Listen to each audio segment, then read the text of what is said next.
All right. Good evening, everybody. We are going to record this, so it will be available. We'll put it up on our YouTube channel afterwards.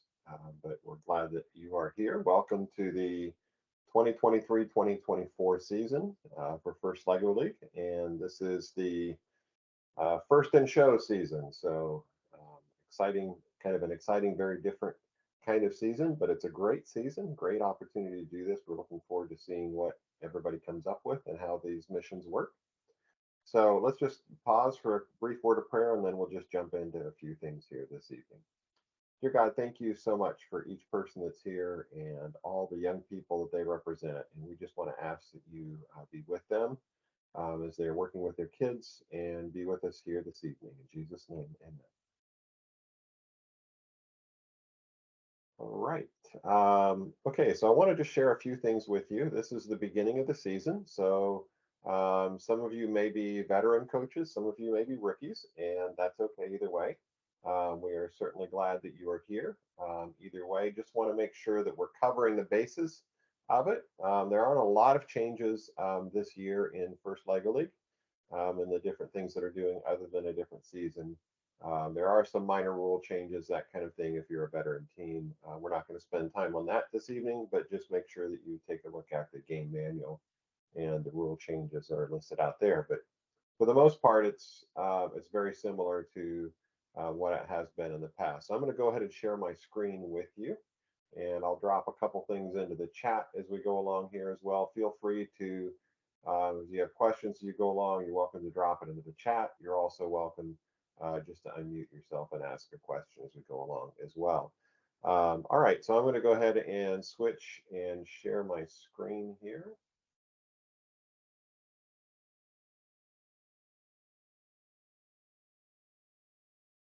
I think I will share my screen. Oh, here we go.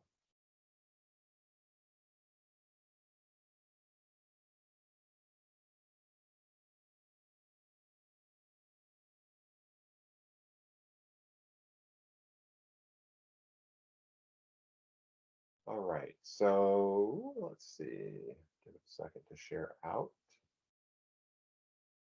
Are you seeing the First Lego League website? Okay, great, fantastic. All right, so want to share just a couple things with you. First of all, the firstlegoleague.org website, and I'm going to go ahead and grab this and drop it into the chat here. So if you want to click on that and save that one, that's a very valuable website for a lot of resources. This is kind of the hub of information for all things First Lego League from First. So, and the link you want to click on at the top is where it says season. And when you do that, it will bring you into a page that has all this season information. So if you scroll down, there is a lot of information here. There's a couple things we're going to highlight. Clearly, there's videos here. The robot game missions video is here. Keep in mind that while the mission video is a great tool to use to visualize what the different missions are, it is not a rule book. So don't if there's a discrepancy between it and the rule book, make sure you're reading the rule book. Don't go by what the video says. The rule book is what's there. So usually is lined up without any problem, but sometimes there's slight discrepancies in there. So you can see that there is a score sheet. Well, actually, you don't want to do the class pack score sheet. That's not what we're doing here. Robot game software score sheet. So there's some other score sheets here that you can use, or just the simple score calculator. So as you're doing it, this is a helpful thing to use. And this is very similar to, this is very, very similar to what the referees will use when they're scoring. So you can just select what you did, and as it goes along, it will score it for you. And let's see, I'm just going to say no to a bunch of this.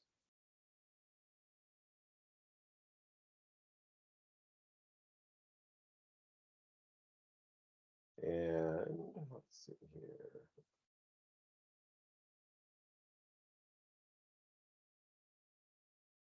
And now I'm going to hit score, and it tells me what my score is there. So if you want to be able to run it with your kids and see what the score is, there's obviously a couple other scoring ones there, but that's very valuable to you.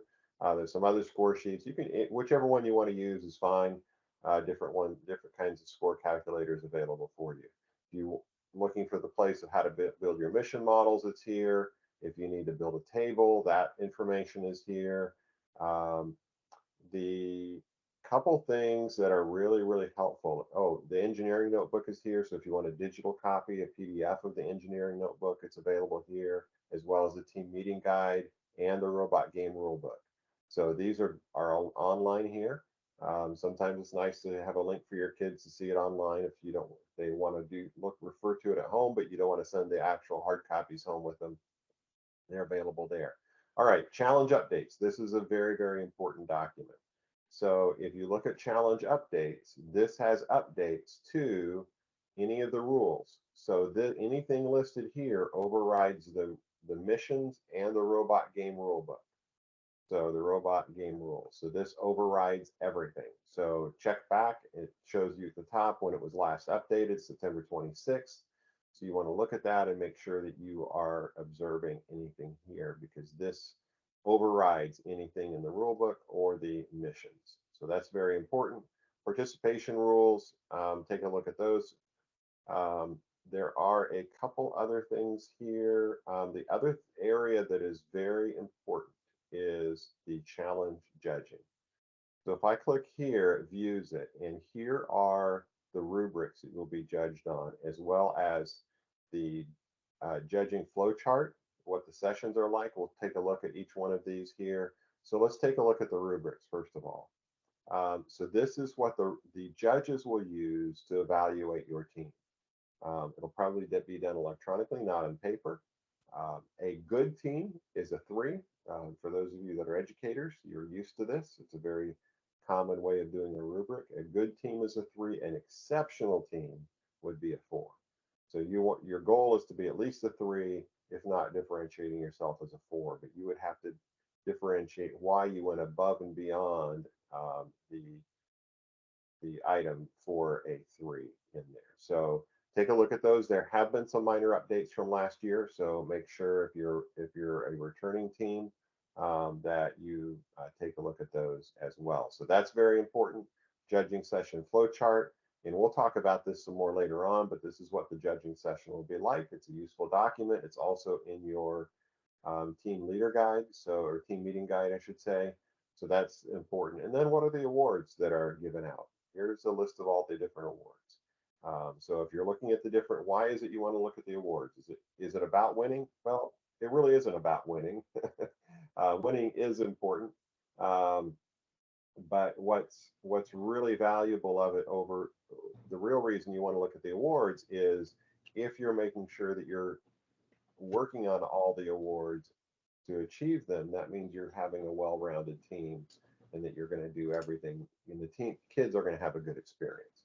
Whether or not they win, you want to be able to provide them as much information related to the awards as possible. So useful to know there. Anyway, some great documents. So that's a couple things on there. There's some other things here as well. So definitely take a look at that for just keep up with this. Refer back to it. Have your kids go and take a look at this website as well. This isn't something that you should just be an expert at, but your kids need to be rule experts. So any questions about the First LEGO League website?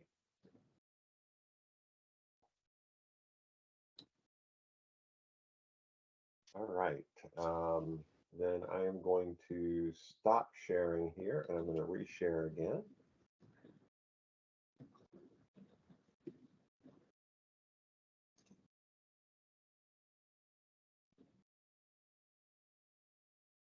All right, a couple documents that are useful to you that you should have available to you. So the team meeting guide, this is like a teacher's edition for it.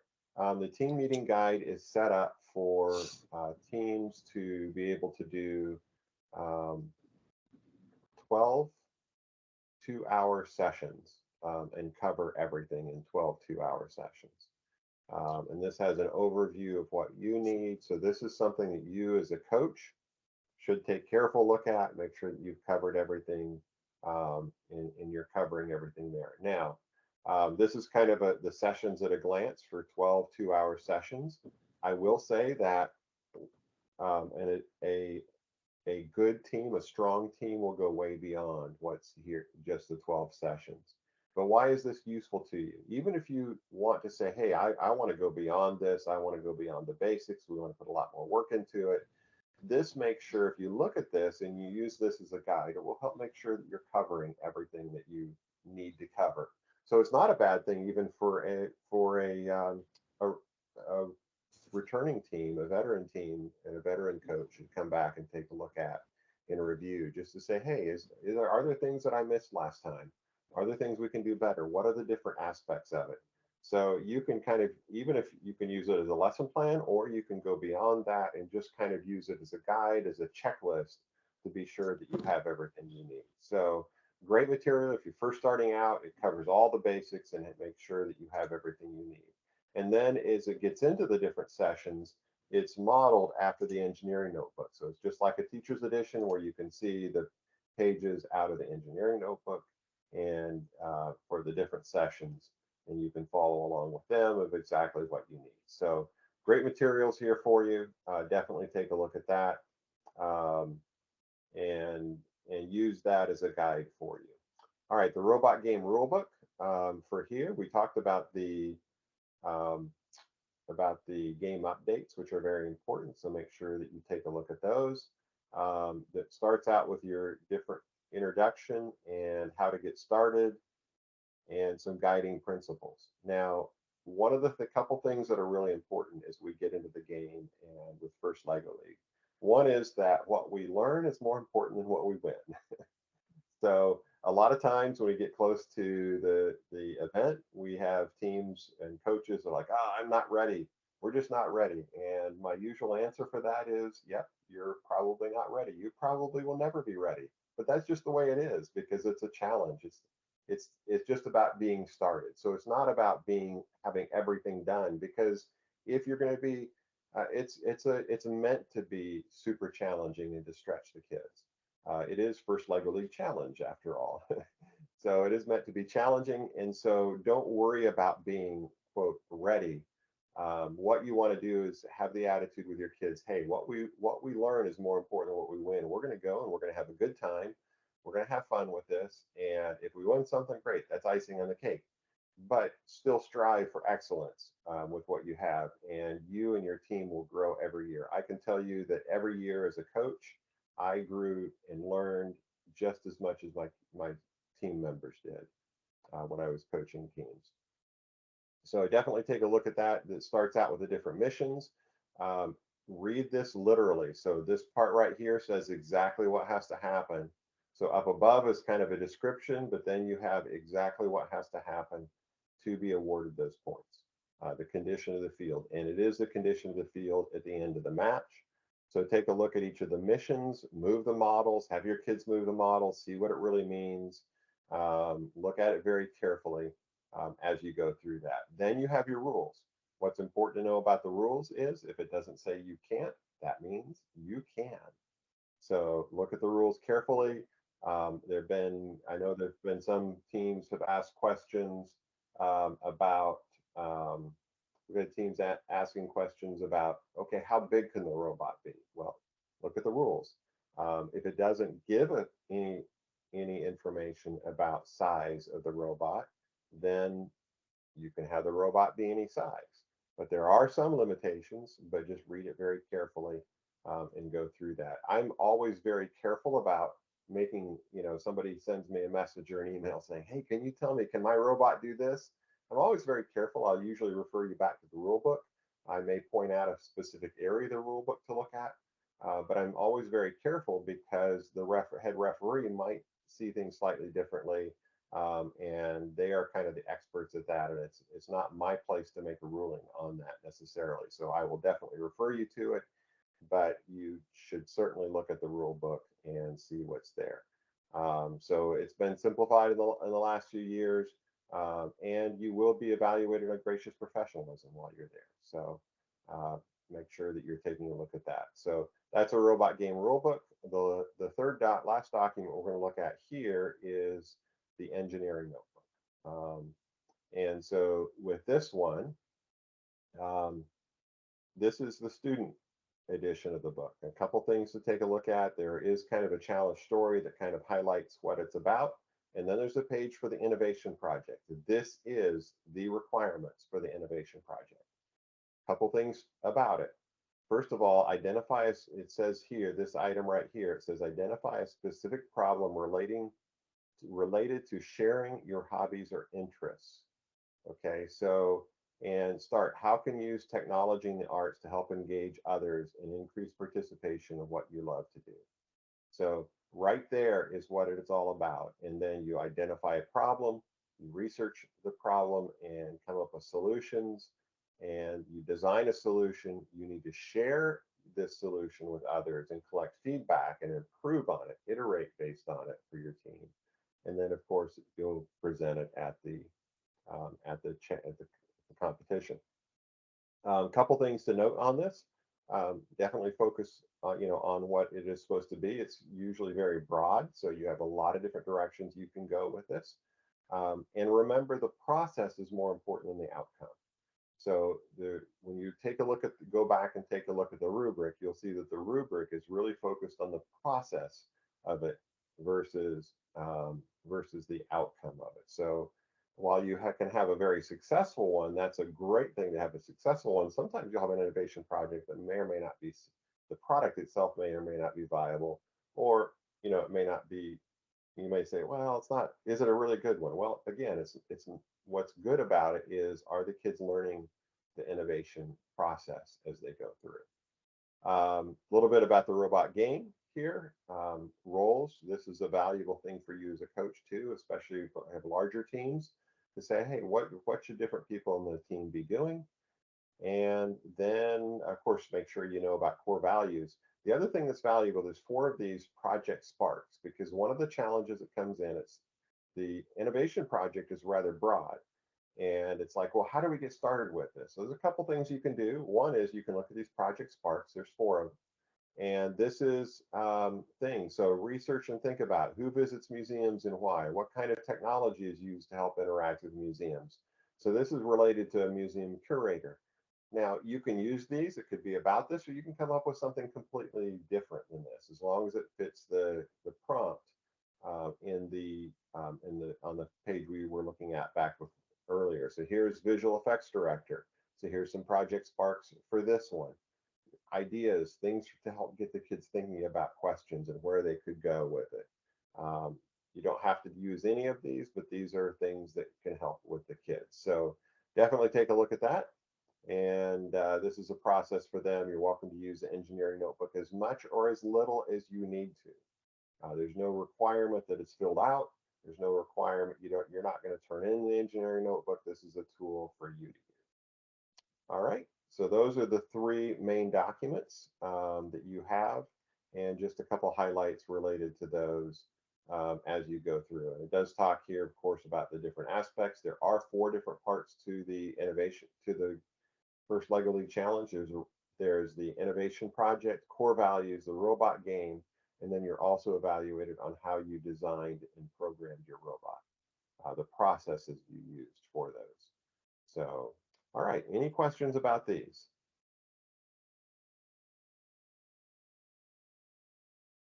On the innovative project, is it, they just need one idea, right? Not each individual needs an idea. Correct, yes. This is, you're working as a team. Yep, so the team will have a project that they will work on together. Thank you. Yep, absolutely.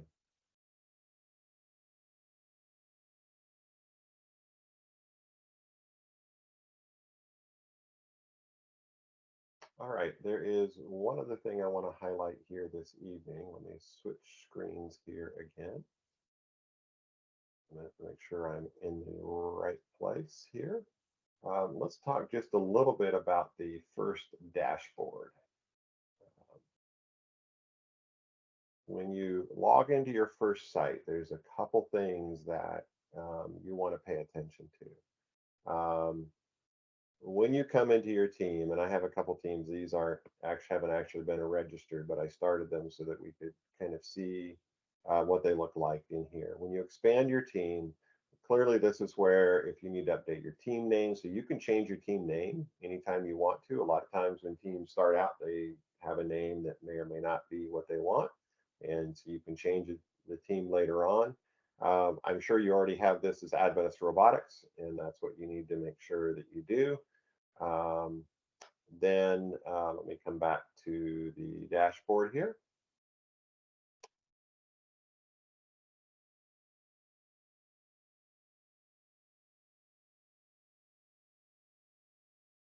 All right, so one of the things that you need to do is have all of your team members register on here electronically. So, and there's something new this year that's really kind of cool. So when you come here, you can click on your team information, and there is this new Express Enrollment. So if you use Express Enrollment, it's a quick and easy way. One of the challenges, as you even I'm sure you saw as you went through and got signed up, is that the process for signing up is shall we say tedious at sometimes. There's a lot of steps to it, and you've got to get everything in there. And you're like, oh, there's another page. Oh, there's something else I need to do. Did I get everything done?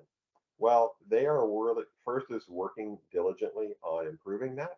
And one of the first things you see here is this express sign up for the team members. So when you come here, there is a QR code. Now, right now, this is not active for me because I do not have two lead coach or mentors here. So as soon as you get your second coach, this will become active for you. And this will give you a QR code that you can give to your parents.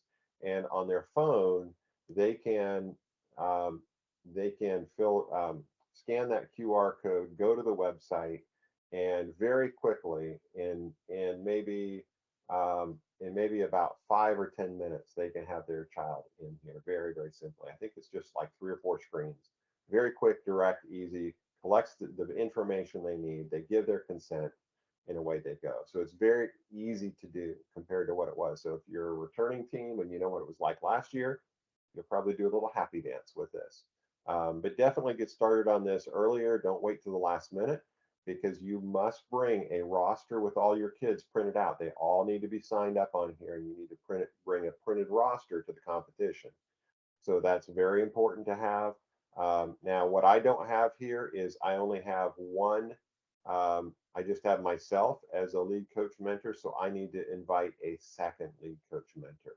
So if I did this, if I invited, and I can send it and type in their name and email address and send that invitation, and they can sign in, go through the screening. As soon as they've completed the screening, then this button up here for your QR code link will become active, and it will be very easy to be able to register your team members into the site. So very quick, very easy, but you do have to have your second coach. So don't procrastinate on getting a second coach. Now, one of the questions we get is, well, I'm in a classroom, I'm the teacher, I'm working with it, or um, maybe I'm working with maybe I'm just it's just me. It's a club, but it's really just me that's working with them. That's okay. The second coach, lead coach, mentor doesn't always have to be at your meetings.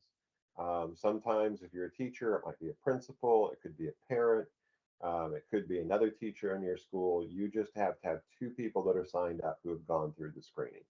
So get that done, get that out of the way, and you'll be all set and ready to go. And there is a place here now too where you can say how many kids are in your team. That helps you out, just kind of knowing how many kids are there. But definitely do that. So that's a big simplification from what it is. Here's where you can print your roster, and of course you have to have two coaches to be able to print your roster. So please make sure you have it. It's always very, very stressful. One of the most stressful things at tournaments is when teams come without their rosters printed out. So Mel, where do avoid we print avoid our rosters stress. again? Yeah, so once you have them in here, then right here it says this button that says printable right roster, which is not active for me right now because I need two coaches. Once you have your team members on there, you click that button, then you just print that roster and bring that with you. So that's it. Very simple, much easier to do. But the key to all of that is to have two coaches or mentors that are screened. So if you don't have your second one, make sure you get it and just come here, click on this. And your team members, what will happen is once they sign up, they will show up down here and you'll be able to, you'll be able to add, confirm that, yes, this is somebody from my team and add them into your team. And then once they're all there, you'll just click on this printable roster button, hit print on your printer, and bring that along with you, and you're all set to go. Please bring a hard copy with you of that. So, all right, any other questions on that? Hi, So Mel. Yes, go ahead. I have a question on First Dashboard. We had to make 2 teams for our school because we Yep. had a ton of kids who had an interest, and so there's a Right. cap, right? It's like 10 kids per team, right? Correct. Yes. Okay, so how do we get the second set of kits and caboodles for the second team? That's the part I can't figure out for the life of me. Sure. So here on your team here, there's payment and product, and here's where you can come to order additional product. Now you don't have to order another. So if you have 2 teams, you could potentially share the same challenge set. You could get a second one if you wanted to, but you don't have to buy another second challenge set for your second team if they share the same field. But here you can come and you can order a robot kit. And if you need extra engineering notebooks, although this is 2 bundles of them, you may or may not want, you have them as electronic copies. So you have those available. So if you want hard copies, you can buy additional ones. But this is where you can do it now. This will include your, the challenge set, I think does include your team meeting guide and that kind of thing. But again, if you already have one of those, you're set and good to go, but that's where you go to order it. So we don't have to pay registration fees for the second team or anything like that? Yes, you do have to register. So if you're going to have 2 teams, you have to register both teams. So you can see here, I have 2 teams in here. So if I were to create it, all you have to do, if you only have one and you need to have a second team, just come here and say create a new team. And again, you can have the same coaches and mentors for both of them. Sign up as a coach. You don't want to sign up as an admin. Usually you just sign up and the role for an admin is if you have somebody else who's signing up and paying for it, and then they sign you up as a coach, but all they are is really just somebody that pays the bills. That's the only really the reason for it, is that they can pay it and they can invite people in, but they're not a coach themselves and they don't have to be screened with it. But yeah, just sign up another team, pay for it, and then in that process, you'll be able to order any additional materials that you need. Okay, thank you. Yeah, absolutely. All right, so that's the main part right there for it. One of the things you will have as well that I don't have here because I haven't paid for these teams is you will have a link to Thinkscape, which will have additional resources for you. So you can take a look at that at Thinkscape. Anna Marie? Hi, Mel. Yeah. Do you have a pre-written letter besides the welcome letter that is given to us from the FLL team? Did the Adventist make a letter that we can send to the parents and guide them to use the QR code to enroll their child, or do we have to make our own? We don't have a separate letter than the First Lego League one because we are part of First Lego League in First. So we don't have a separate letter, but that's available to you. And when you click on the QR code, if I remember correctly, and again, I'm not able to do that right now. If I remember correctly with the QR code, I think it gives some basic instructions there as well for it, but we don't have a separate letter for it. Okay, thank you.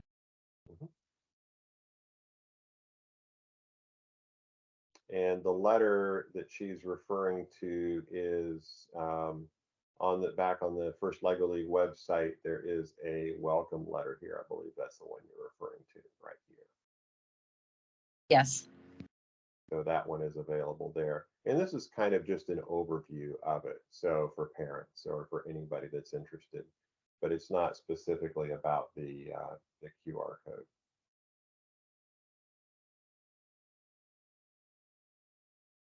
All right, so one of the pieces that we are working on getting set up right now is the event registration. So that hasn't been completed yet. We're working on a different platform for that. And we're hoping to get it done. I don't know about you guys, we're about at the end of the first quarter here in Florida. And we're all coming up for a little bit of air after the after the start of the school year. And of course, now it's report card time. But just working on things, getting a few things ready, but we should have information on registering for events coming up in just a little bit. So watch for those, for an email related to that as soon as that is available. All right, that is what I had to share with you tonight. Any other questions? On the event, I know you said it's not ready, but what do you know what the cost is going to be? The cost will Because I be know this. we had to, yeah. Yeah, it's the same as last year. And how much was And- it? I just can't remember. Yeah, that's a really good question. Because I have somebody interested in sponsoring, but I need to know how much it is so I can get the money before they change their mind. I'm like, how much is it? Yeah, that's a great question. I want to say 150, but 125, 150, somewhere in there. Yeah. somewhere in there. Okay, so I'll Give just, me just a second. I'm logging into the old system here okay. to take a quick look at it. That's a very good question and very useful. Let's see.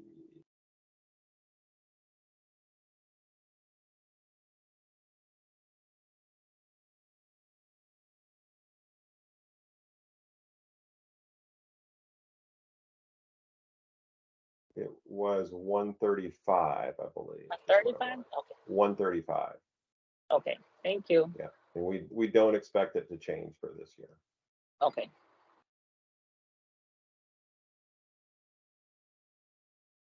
All right, that is what I wanted to share with you here this evening. If you have additional questions, please feel free to hang out here as well. Ask what you need. We're here to help you. So the other thing, of course, to look at is the Adventist Robotics. If you go to adventistrobotics.net and under calendar, this is a list of all the events. There is one change coming in, and that is the Glendale Southern California event is going to be one day earlier. It's going to be on March 4, on Monday, March 4, instead of Tuesday, March 5. So that's the only change right there, but just be aware of that one in there. But everything else should be as expected as listed here. So, all righty. Aren't we the first competition in the calendar? The Adventist teams? Which one is that?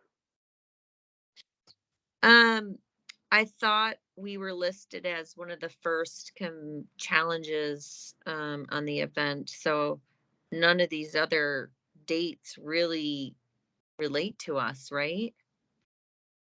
So these are the first these are our events with here. So you will go to one of these events listed on this calendar. Oh, we won't go to all of them.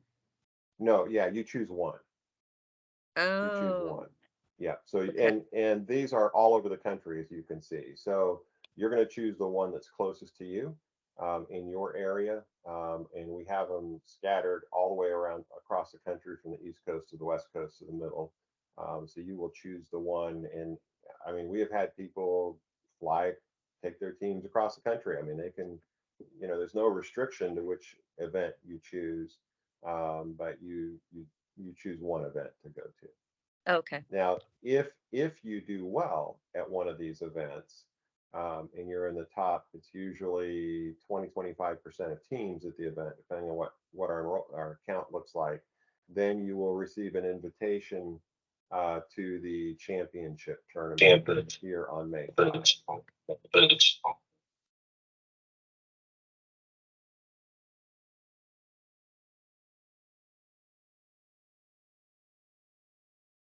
All righty. Hope that everybody has a good evening, and I'll hang out here just for a little bit more in case anybody has any questions. But thank you for joining us, and I'm going to go ahead and stop the recording for now.